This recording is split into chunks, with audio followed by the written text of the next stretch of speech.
terkhusus untuk wilayah Al-Muhibbin sendiri, wilayah Bumi Damai Al-Muhibbin. Yang pertama saya pikirkan itu tentang kalau seumpama nanti diliburkan, itu bagaimana nantinya kelanjutan kurikulum yang sudah kita susun, target yang sudah kita susun bersama itu. Karena apa? Waktu hari efektif itu sudah terkuras banyak di semester 2 ini. Sehingga ketika mendengar pertama kali mau diliburkan, apalagi hanya 2 hari ya, pengumuman bahwa tanggal berapa itu, 28 apa tanggal berapa itu mau diliburkan, itu dengan liburnya itu hanya 2 hari, selangnya hanya 2 hari. Langsung kemudian saya berpikirnya itu gini, nggak apa-apa dah, nggak tuntas kurikulumnya nggak apa-apa. Nah, toh yang kita kejar juga kemaslahatan yang lain kanan gitu. Tapi jangka waktu liburnya ini dengan masuknya lagi itu begitu lama. Jarang-jarang Bahrul Ulum seperti ini. Sehingga yang ada dalam pikiran saya, kira-kira nanti kegiatan teman-teman waktu di rumah bisa nggak disambung ngajinya, kegiatannya apa dan lain-lain. Waktu itu saya agak sesumbar sedikit ya. Penetapan ngaji online, saya kira yang pertama kali itu sini di antara yang lain. Karena waktu itu, waktu mendengar pertama kali, dan saya yang memang diajak musyawarah gitu, terkait peliburan itu, saya diberi pertimbangan. Kalau sampean, menurut sampean ini enaknya diliburkan, anak-anak dipulangkan, diberi pilihan.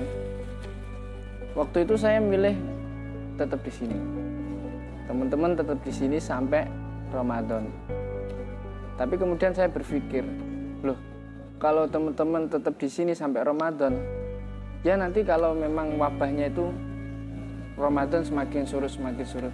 Kalau justru klimaksnya di situ, tinggi-tingginya wabah di situ, bukankah nanti jelas pemerintah kabupaten setempat kan menetapkan kebijakan masing-masing ya. Ada yang mungkin sudah di lockdown daerahnya, terus kemudian anak-anak nggak bisa pulang, itu kan perlu difikirkan. Toh nanti psikologinya anak-anak itu bagaimana? 2 bulan dikurung di pondok. Lah, tapi ternyata kemudian ditetapkan bahwa teman-teman itu semua dipulangkan. Maka dari itu langsung saya pikirkan, oh ini nanti secara garis besar jelas kegiatannya sama dengan kegiatan Ramadan seperti tahun lalu, tapi medianya berbeda. Saya berpikiran seperti itu, medianya berbeda. Dan alhamdulillah langsung saya tetapkan di malam itu juga. Saya susun konsepnya, jadilah 3 kegiatan secara garis besar itu. Kami rapatkan bersama dengan para petinggi pondok, Pak Fauzi, Pak Imam Muzani, Pak Fadlan, Pak Diki dan lain-lain. Kami rapatkan, terus kemudian mereka semua setuju. Besoknya kami sosialisasi ke mustahik itu. Secara garis besar ada 3 kegiatannya. Yang pertama ngaji kilatan online, terus kemudian tadarus Al-Quran online. Yang ketiga ini tarbiyah online. Yang kedua kegiatan ini orientasinya kepada santri, yang tarbiyah online ini kepada wali santri masing-masing. Kemudian langsung besoknya itu setelah sosialisasi ke mustahik itu rapat jam berapa itu? Jam 1. Rapat jam 1 siang di Fatah Hasim, rapat jam 1 siang Fatah Hasim. Setelah rapat itu langsung ke Kediri cari kitab. Dan persiapannya jadi 2 hari itu langsung saya susun konsep.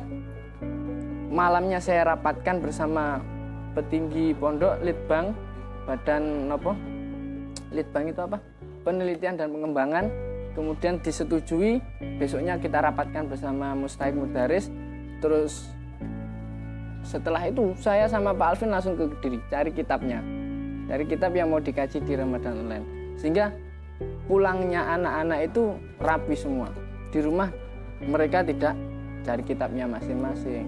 Bahkan beberapa madrasah itu titip pengumumannya ke saya kan waktu sosialisasi itu. Jadi biar di rumah tidak keluar-keluar, mulai dari pondoknya disangoni kitab langsung. Terkait kesuksesan pengawalan kita kan melalui grup WA ya. Sehingga kita harus membuat grup santri, grup per kelas, dan grup wali santrinya untuk menjalankan 3 program itu tadi. 70% sukses, semua sudah masuk grup. 30% sudah masuk grup, cuma tidak aktif. Ada yang terkendala sinyal, ada yang terkendala mungkin kendaraan paketan apa gitu. Jadi kayak laporan per hari tentang tadarus online itu kadang macet. Kayak kelas saya sendiri itu, terus saya uber, ada satu temen itu yang sampai sekarang itu nggak pernah laporan. Padahal ada nomornya di grup WA itu ada. Mungkin ini karena terkendala daerah yang begitu hutan belantara mungkin ya. Rumahnya di bawah bebatuan gitu. Untuk pengajian Ramadan ini itu dari awal sudah saya tetapkan juga bahwa pengajian Ramadan ini juga sebagai syarat untuk mengikuti ujian madrasah yang insya Allah akan dilaksanakan setelah hari raya besok. Gitu. Tetap ditaftis sebagai syarat. Sebetulnya waktu awal saya dulu itu mendengar mau diliburkan, saya itu angan-angannya gini. Di 3 tahun terakhir ini kan alhamdulillah beberapa kiai ya, seperti Gus Ulil, Gus Mus itu sudah mengadakan kajian online, pengajian kitab kuning online. Waktu itu saya berpikiran gini, wes arek tak culno.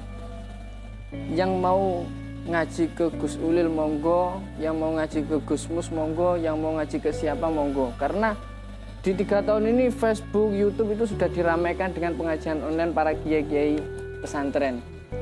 Awalnya mau saya loskan, kemudian saya berpikir ini, kira-kira tak los no, berapa persen arek-arek yang mau mengikuti itu, yang mau berusaha untuk ikut pengajian-pengajian itu.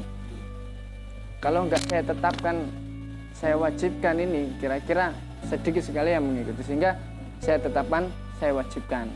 Untuk santri-santri itu saya wajibkan seperti yang sudah saya susun jadwalnya itu nggih. Untuk yang pengurus mustahik terutamanya karena bawah saya kan mustahik. Untuk para mustahik mudaris itu saya wajibkan ikut pengajian minimal 1 pengajian, terserah milih di kiai siapa saja. Saya cek, setelah itu saya cek, nggak hanya saya tetapkan kewajibannya saja. Awalnya dulu kalau yang mustahik mudaris ikut ke Pak Fadlan, pengajiannya Pak Fadlan boleh. Tapi terus kemudian saya bilang, oh nggak usah ke Pak Fadlan, nggak apa-apa, yang penting sampean ngaji, terserah pilih, sampean cari kiai semuanya. Itu saya cek, wow ternyata ada yang di Yai Nasir, banyak yang di Yai Nasir, ada yang Yai Kholik, tambah beras sendiri lokalan, ada yang di Yai Yahya, ada yang ikut di Gus Mus, banyak di Gus Yahya Khalil Stakuf, banyak kayak Pak Irfanu Maulana itu ikut di Gus Yahya Khalil Stakuf, Pak Hisan Mu'afa, Pak Ali Sobirin, Pak Sobirin, Gufron Sobirin. Saya sendiri juga ikut di Gus Mus. Saya 6 mengikuti 6 kitab di Gus Yahya, terus kemudian Gus Mus 1, Gus Khalil Yahya Stakuf, Gus Mus 2, 3. Habis ini saya mau beli kitab, mau cetak yang Alaqatul Muslimin itu 6 pokoknya saya cek itu benar-benar saya cek itu untuk mustahik. Jadi jangan dianggap kok teman-teman saja yang diwajibkan Pak, sengkentaan paketan aku dewelan pengurus mustahik mudaris nggak kentaan paketan, enggak, semuanya mengikuti. Makanya di awal dulu kalau sambatannya itu paketan itu saya carikan kira-kira yang perdana yang paketannya untuk YouTube itu murah itu apa, sampai saya share kan ke grup-grup itu. ada XL, Exis terus sama M3 itu. YouTube-nya gratis. Bahkan ada yang curhat sampai, "Pak matur suwun Pak," WA saya, "Pak matur suwun, gara-gara kegiatan jenengan kira kula enten wifi-ne sak niki." Foto wifi, ditelepon wifi. Setiap kejadian pasti ada hikmahnya ya. Ada kesannya juga. Ada kemarin teman-teman yang WA itu, "Pak gak seru Pak, gak bisa ngaji kayak biasanya dulu."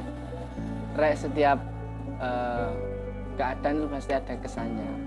Ramadan itu seluruh Ramadan mulai dari kecil saya sampai sekarang pasti punya kesan masing-masing yang berbeda-beda tentunya. Zaman kita pulangkan terus kemudian ngaji secara online ini justru besok menjadi kesan yang berharga. Sok lek wis awakmu rabi duwe anak, tuwek duwe anak, sampean bisa cerita, "Le, biyen niku bapak tahu ngaji, tapi gurune bapak ning Jombang kono, padahal bapak ning omah kene." "Lho kok saged, Pak?" "Yo, online." Kan bisa akhirnya berkesan gitu loh. Biyen niku ono wabah yang menyerang, sampai seluruh santri dipulangkan, baru lulum 13.000 santri dipulangkan. Ya akhirnya tetap berkesan. Nah, dari ini juga berarti kita itu bisa angen-angen bahwa pertemuan itu begitu penting.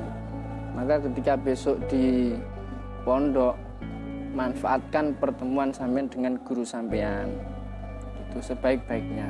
Lagian kan nyawang wajah guru itu kan sudah barokah nih. Pasti berbeda belajar dengan nyawang wajah guru langsung, itu berbeda dengan yang enggak. Tetap semangat mengaji walaupun keadaan apapun. Saya menemukan beberapa makalah, beberapa kalam yang sangat bagus nih, seperti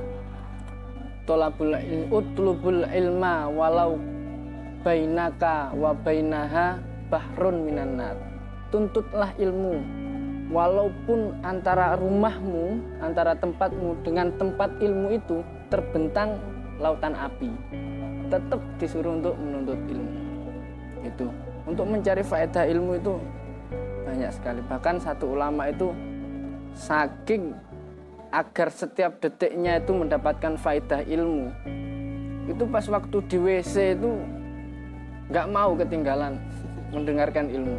Panggil muridnya, "Hei murid, Rene, bacakan kitab ini secara keras." Aku di WC. Jadi di WC itu tetap mendengarkan ilmu, gitu kan, tetap dapat ilmu. Jadi dalam keadaan apapun saya berpesan, walaupun sak soro-soro ini tetap harus